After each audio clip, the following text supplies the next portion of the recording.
دانشگاه دولتی آموزگاری تاجیکستان به نام صدرالدین عینی نقش دارد که توسط سفربر نمودن دانشجویان به تجربه آموزی آموزگاری در مؤسسه‌های تحصیلات میانه عمومی و کسبی نورسایی آموزگاران را از بین بردارد. در سال روان این مرتبه دوم است که ختم کنندگان دانشگاه آموزگاری به تجربه آموزی سفربر کرده می شوند. در همایش به این مناسبت که با اشتراک رهبریت وزارت معارف و علم جمهوری تاجیکستان برگزار گردید، رکتور دانشگاه اهل‌دین عبادالله زاده ذکر نمود که حکومت جمهوری خصوصا اساسگزار صلح و وحدت ملی پیشوای ملت پرزیدنت جمهوری تاجیکستان محترم امامعلی رحمان مکتب را به حیث بارگاه علم و دانش، سواد و معرفت و آموزگار را چون شخصی مفکوره ساز و تربیتگری نسل نورس اعتراف کرده با آنها ارج و احترام گذاشتن را از جمله مسئله های مهمترین ارزیابی میکنند. زیرا اگر مکتب و آموزگار نباشد سطح معرفتناکی مردم پس میگردد، ملت به سواد میماند، جامعه به جهالت گرفتار می شود و در نتیجه آرامی و صلح و ثبات، امنیت و آسایش و مهمتر از همه رشد دولت خلالدار می گردد.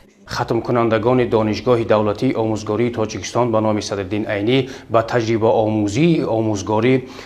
از روی اختصاص‌های آموزگاری سفربر کرده می شود. راهبریت دانشگاه همیشه می کوشند که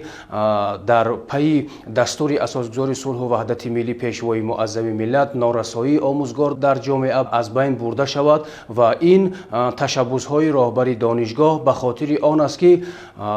در مکاتب میانه کشور آموزگاران جوان به فعالیت جلب کرده شوند و تجربه آموزی استحصالی و آموزگاری آنها نیز با ثمر راه اندازی گردد.